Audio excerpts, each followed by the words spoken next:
11:34, Tuesday night, time for our big Tuesday night interview this evening. You'll know him best for being the drummer in Blur, but Dave Rowntree has also been a Labour Party activist. He stood for them in one of the seats, as well as being a practising solicitor in criminal law, the owner of his own computer animation company, a licensed pilot, and now a broadcaster. We'll chat to Dave in detail in a few minutes about Blur and some finished tracks that he'll tell you about, but I'll begin a bit earlier this evening by talking to him about his new gig as a weekly radio show host on XFM. Thursday nights, 9 till 10. See, I should have learnt that off by heart, shouldn't I? Yeah, you need the pattern, really. Yeah, Thursday nights, 9 till 10.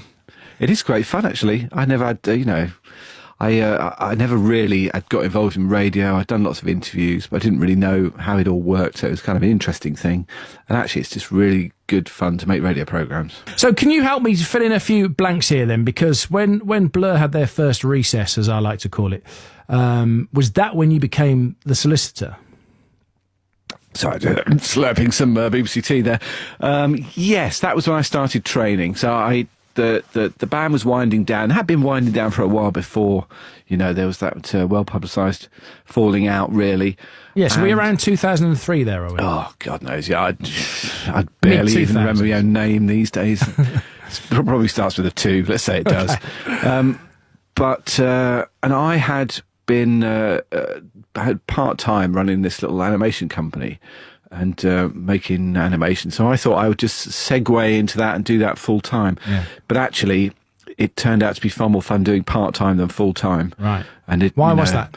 I think because when you're running the company, everybody else gets to do all this fun animation and you get to do some invoicing, and have a meeting with the bank. And that's kind of, I figured out then that I'm not really an entrepreneur, kind of running a business. Some people love it, but it's just not really my thing. It doesn't... What took you away from the creative?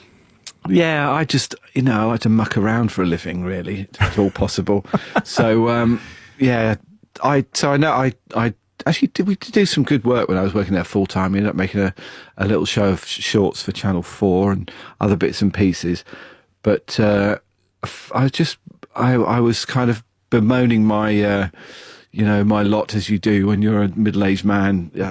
I turned 40, and I starting to have those kind of feelings that I'd wasted my life, like people have when they turn 40, which is insane, No, I read that you said that, and I find that really odd, because if you, I think you were about to say people would give their right arm to do what you'd done.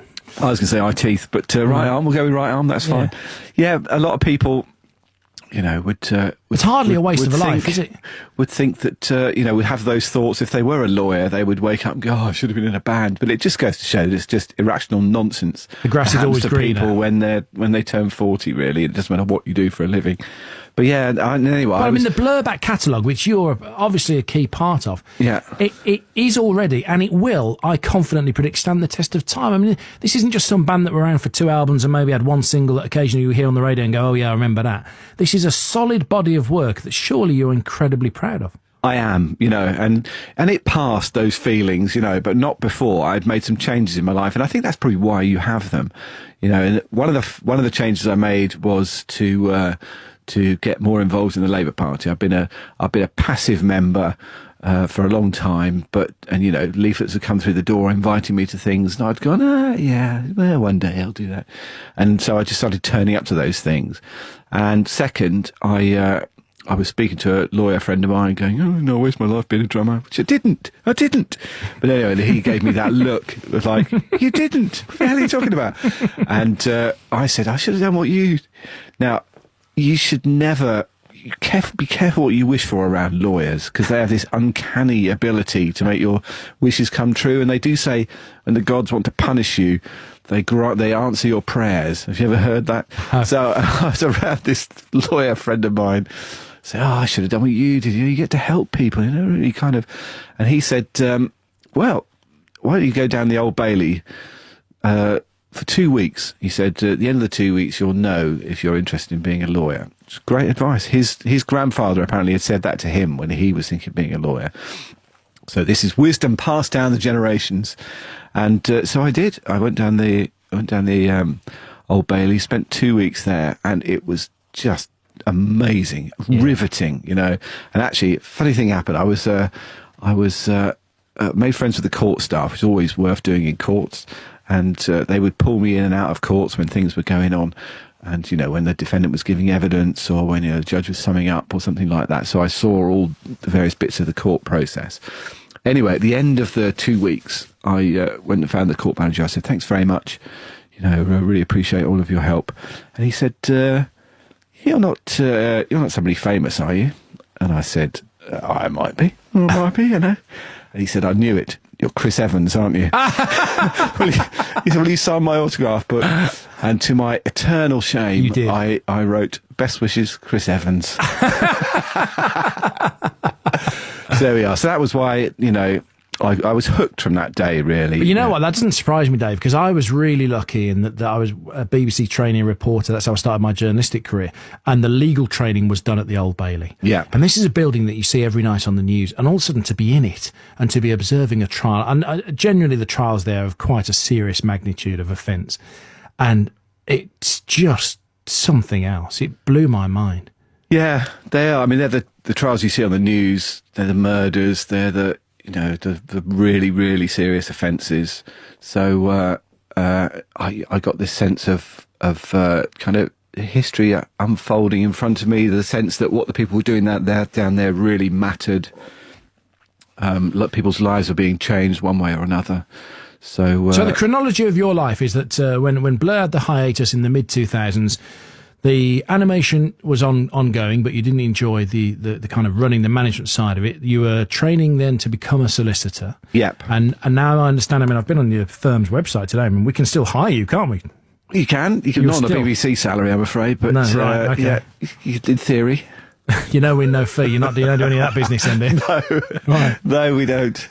So you're very expensive, but if we won the lottery, we could afford you. But you still, what I'm saying is you still practice today. Oh yeah. It's what I do. It's what I spend my days doing when I'm not out blurring. Absolutely. And so how did the XFM gig come along then?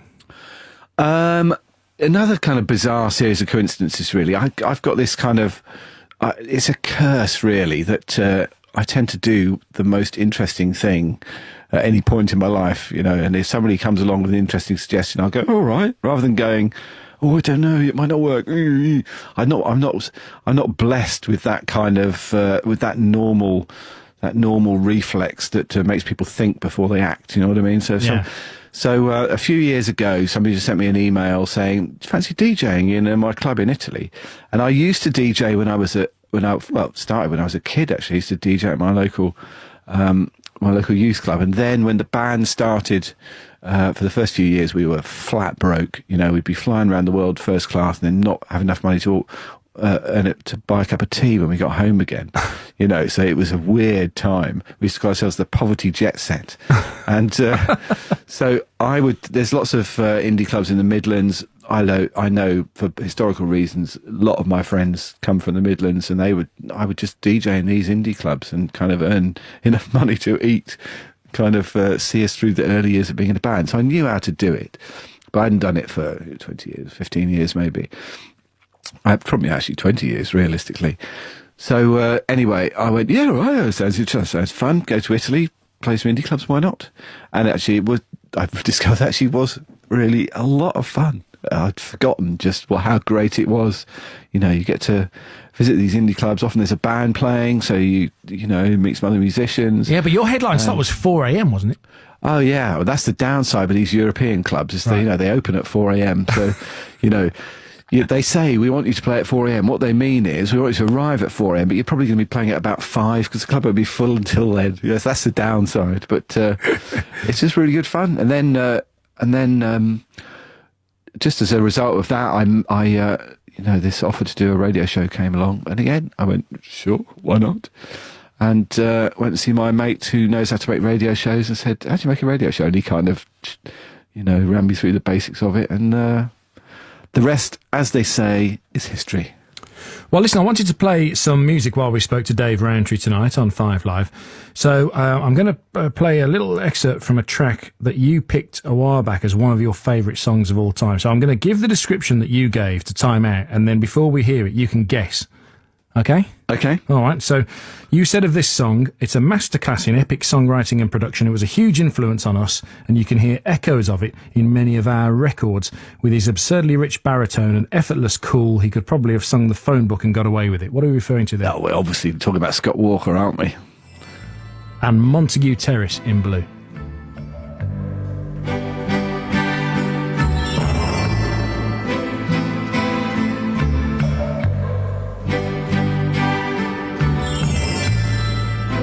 The little clock stopped ticking now. We're swallowed in the stomach room. The only sound to tear the night comes from the man. Now, obviously, the voice speaks for itself, but what else do you love about that song? Oh, the lush, rich instrumentation, the kind of the nerve of it, really. You know, to sing a song like that in that style. You know, it takes real guts, I think, to have the self-confidence to be able to put yourself out there like that.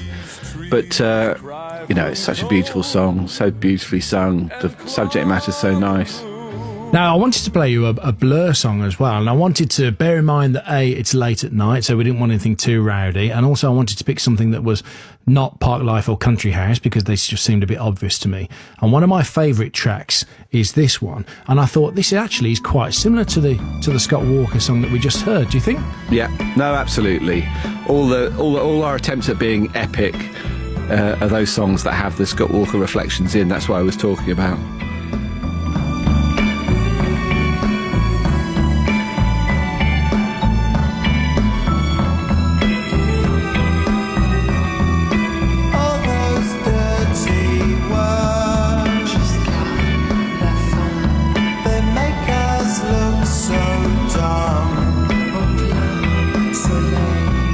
I love this song so much that sometimes I won't have heard it on the radio and I'll find myself just humming it to myself.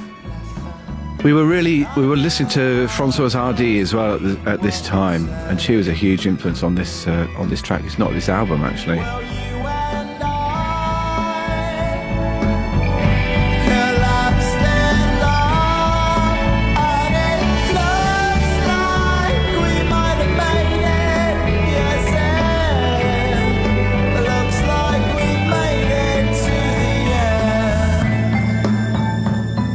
So how did you manage to get things back on an even keel with Blur then? Because obviously 2008 we got 2 new songs from the band, and there was a huge Glastonbury set which was much loved and adored by everybody, Hyde Park gigs.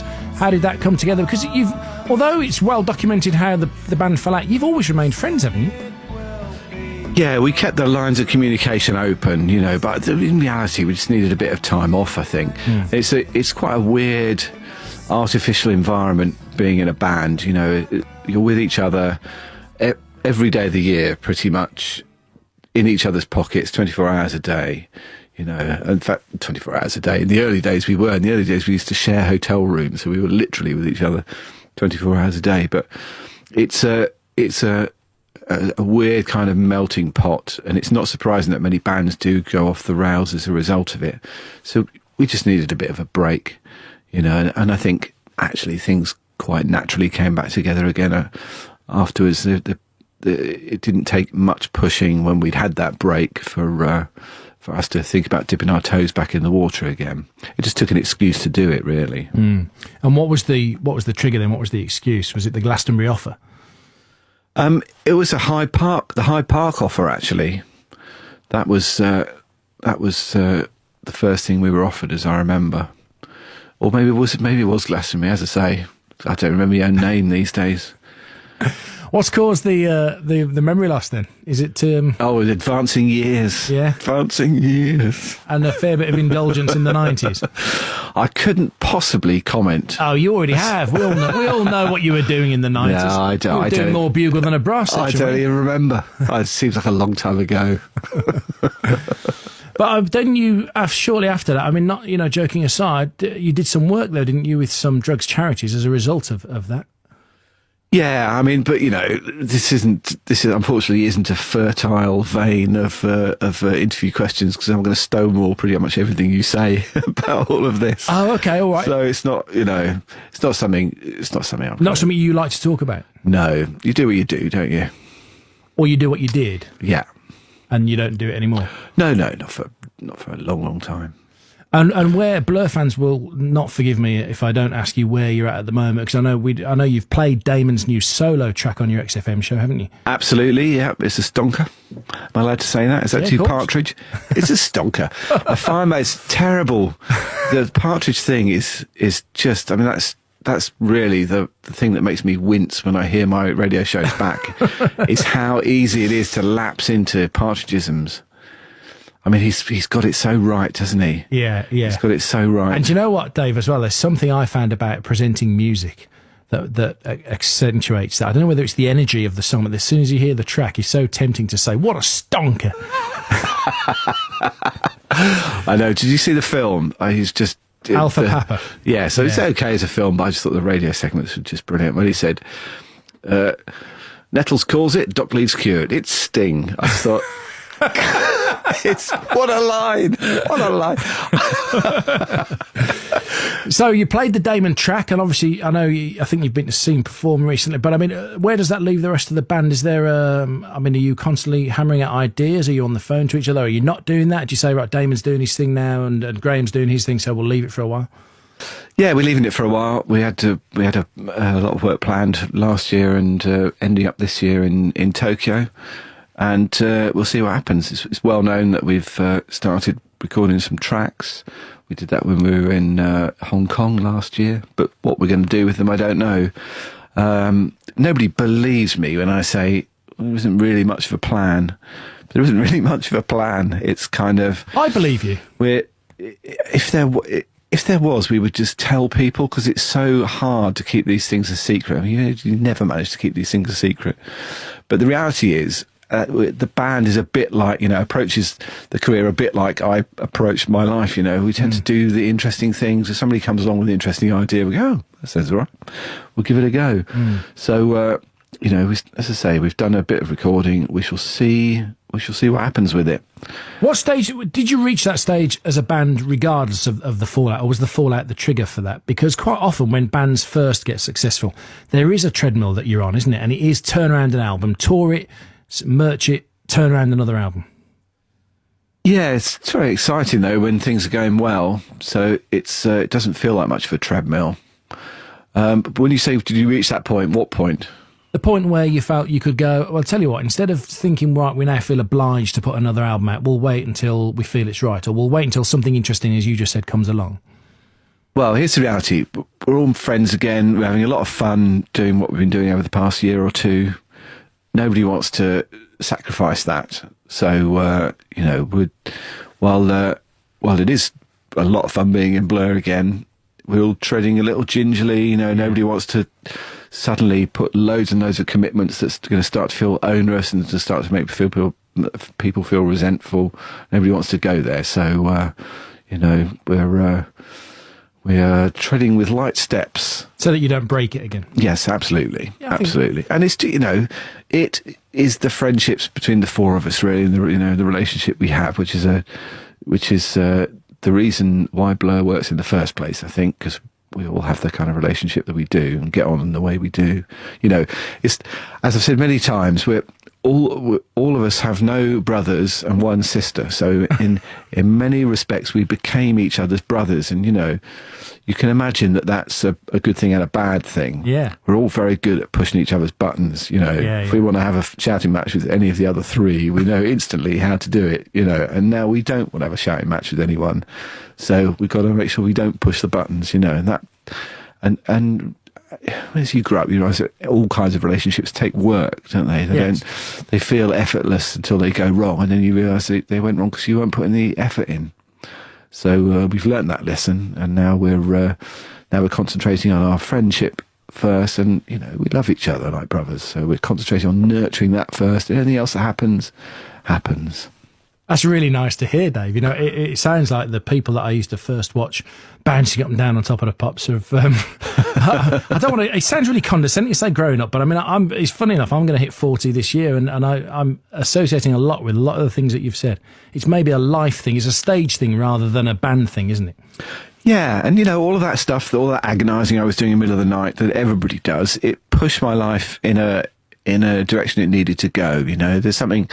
Well, on the one hand, I am very proud of what I've done with the band, and I'm proud of the music I've made and the part I've played in the kind of, you know, in the music industry then and since. Equally, there's something a little bit selfish about how I was living my life. You know, I really was doing it for me, you know, and that needed to change. And that was actually what that agonising was about. And that was what I recognised in the Old Bailey, was that all these lawyers weren't doing it for a laugh, doing it for themselves. They were representing clients, you know, or they were representing the state, and they were fighting on behalf of other people, and they were in the courtrooms making a difference as they saw it day in and day out on behalf of these other people. And that was the lesson I needed to learn, really. I mean, God, that sounds terrible, doesn't it? Kind of everyone's at home is being sick into something or reaching for the dial. Six Music's got some fun stuff on. Don't you dare encourage people away from it.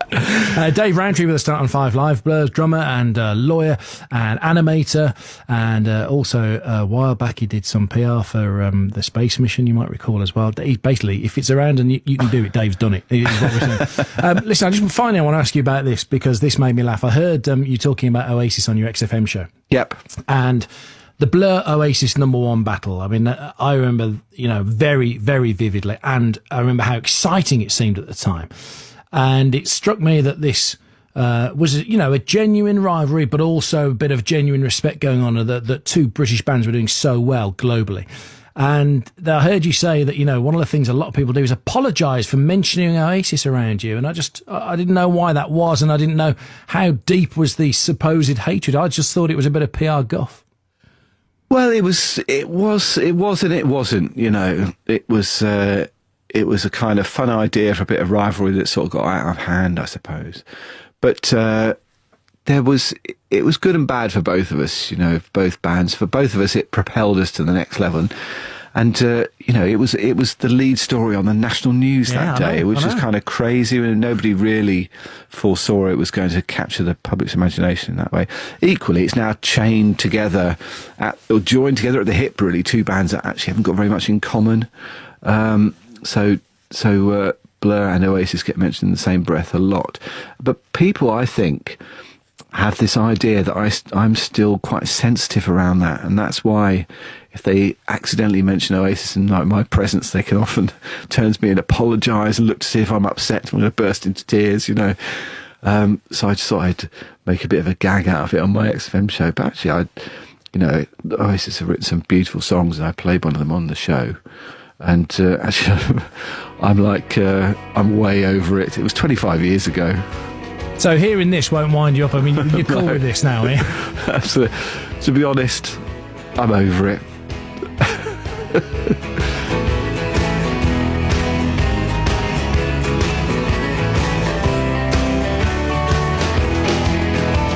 She's electric. She's in a family full of eccentrics.